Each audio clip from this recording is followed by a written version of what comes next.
Pikiran negatif pada pasien yang menderita penyakit kronis dapat memperburuk kondisi fisik, di mana ketika seorang pasien memiliki pikiran negatif terhadap penyakitnya, itu akan memperburuk kondisi fisiknya. Contohnya, fisiknya melemah, tidak memiliki semangat. Itu disebabkan karena pikiran-pikiran negatif yang sedang ia pikirkan. Penderita yang tidak mampu mengendalikan emosi dan merasa menderita akibat penyakit yang tersebut dapat memicu terjadinya depresi. Nah, ketika seorang pasien dia tidak mampu mengendalikan emosinya, dia selalu dibuat emosi oleh pikiran-pikiran negatif yang telah ia buat sendiri. Nah, di sini dapat memicu depresi yang mendalam. Nah, bisa sampai gila mungkin. Sebagian besar penderita berpenyakit kronis merasakan penderitaan yang hebat melebihi keadaan penyakit yang sesungguhnya. Itu karena terjadinya pikiran negatif dan emosi yang tak bisa diatur.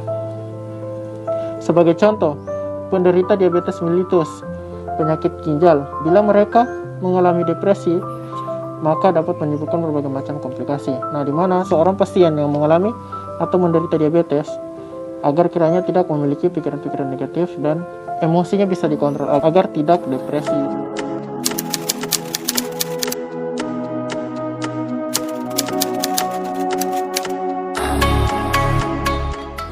Penyakit kronis adalah gangguan kesehatan yang berlangsung lama, biasanya lebih dari 1 tahun.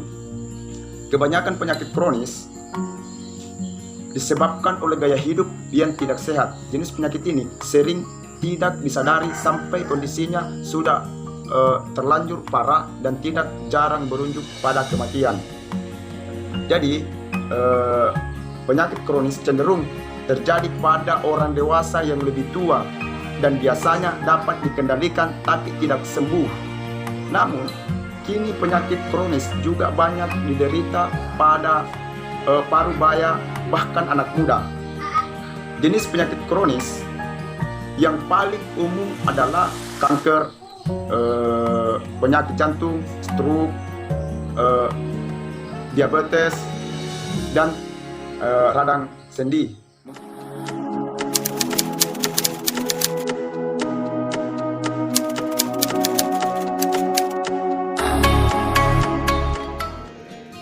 Depresi yang terjadi pada penderita penyakit kronis dapat mengakibatkan penderita tidak patuh terhadap proses pengobatan dan dapat mempengaruhi proses penyembuhan penyakit, menimbulkan komplikasi diabetes mellitus.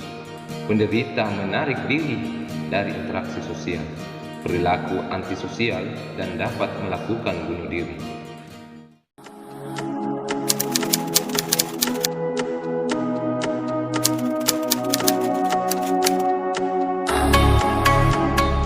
Adapun beberapa faktor yang mempengaruhi terjadinya depresi, antara lain 1. Penyakit kronis akan lebih mudah mengalami depresi daripada penyakit akut. Yang kedua, jenis kelamin, perempuan akan lebih mudah depresi daripada laki-laki. Yang ketiga, status marital yang sering terjadi kepada orang yang bercerai. 4. Tingkat pendidikan rendah akan lebih mudah mengalami depresi. Yang kelima, depresi sering terjadi kepada orang yang memiliki coping destruktif daripada konstruktif. Yang keenam, ekonomi sosial yang rendah akan lebih mudah mengalami depresi. Yang ketujuh, komplikasi yang kronis adapun komplikasi yang mudah mengalami depresi. Penelitian melaporkan bahwa seseorang yang memiliki penyakit fisik akan lebih mudah terjangkit depresi.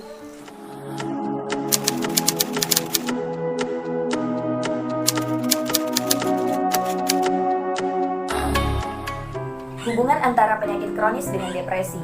Sebagian besar penderita penyakit kronis mengalami penurunan kesehatan, perubahan pola makan, menurunnya sistem pertahanan tubuh, lama menjalani perawatan di rumah sakit, berpisah dengan sanak saudara, harus menjalani perawatan di ruangan khusus, perubahan pola hidup, bosan menjalani diet, bosan harus melakukan check up secara rutin. Penderita tidak dapat menyesuaikan diri dengan penyakitnya, kualitas hidup menurun, peran sosial terganggu, harus patuh minum obat, mengalami komplikasi, menghabiskan biaya yang banyak, perasaan kehilangan, takut akan meninggal, serta menimbulkan komplikasi dari berbagai masalah, menyertai penderita mengalami stres dan kecemasan, dan berlanjut menjadi depresi, dan dapat memperburuk kondisi sakitnya.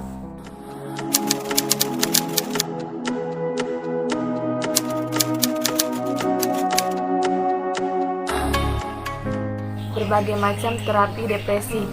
Terapi yang dilakukan pada penderita penyakit kronis untuk menurunkan depresi. Macam-macam terapi yang telah dilakukan penelitian oleh peneliti terdahulu yaitu terapi doa dan zikir. Terapi doa dan zikir dengan pernapasan yang teratur dapat mempengaruhi kerja otak, terutama pada korteks otak. Korteks otak juga dapat mempengaruhi mental dan tingkah laku. Berzikir dengan pernapasan yang teratur dapat menstabilkan korteks cerebral yang berdampak pada kemampuan menurunkan depresi. Berzikir mampu mempengaruhi gelombang otak dan getar-getar religi mampu menata motivasi, serta manfaat rohani menghilangkan kesedihan, stres,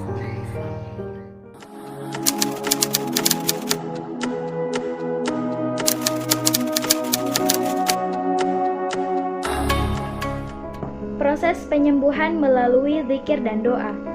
Melalui proses penghampaan dengan menyebut nama Allah, Allah, Allah secara berulang-ulang. Kemudian dapat dilanjutkan dengan pengakuan bahwa segala kekuatan hanya milik Allah dengan menyebut la haula wala quwata illa billah, disertai dengan penghayatan.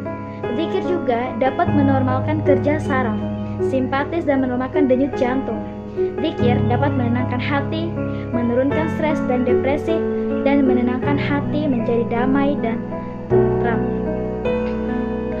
Hasil penelitian bahwa pada penderita penyakit kusta yang mengalami stres ditemukan kadar kortisol yang lebih rendah setelah dilakukan terapi dengan metode zikir. Stres menurun, kadar kortisol juga menurun. Ketenangan yang diperoleh dari amalan berzikir dapat meningkatkan ketabahan dan kekuatan pada orang dewasa yang memiliki spiritual yang baik, lebih sedikit mengalami depresi. Hati yang tabah dalam menghadapi masalah dapat menurunkan stres dan depresi. Proses tahalli atau pengisian memperbaiki sistem pertahanan tubuh setelah melewati proses penghampaan.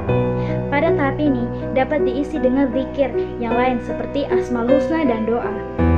Proses perwujudan dalam zikir merupakan perubahan bentuk dengan merubah perilaku sehari-hari setelah sembuh dari kondisi sakitnya. Perilaku yang dimaksud adalah merubah tingkah laku dan gaya hidup untuk menjadi lebih baik.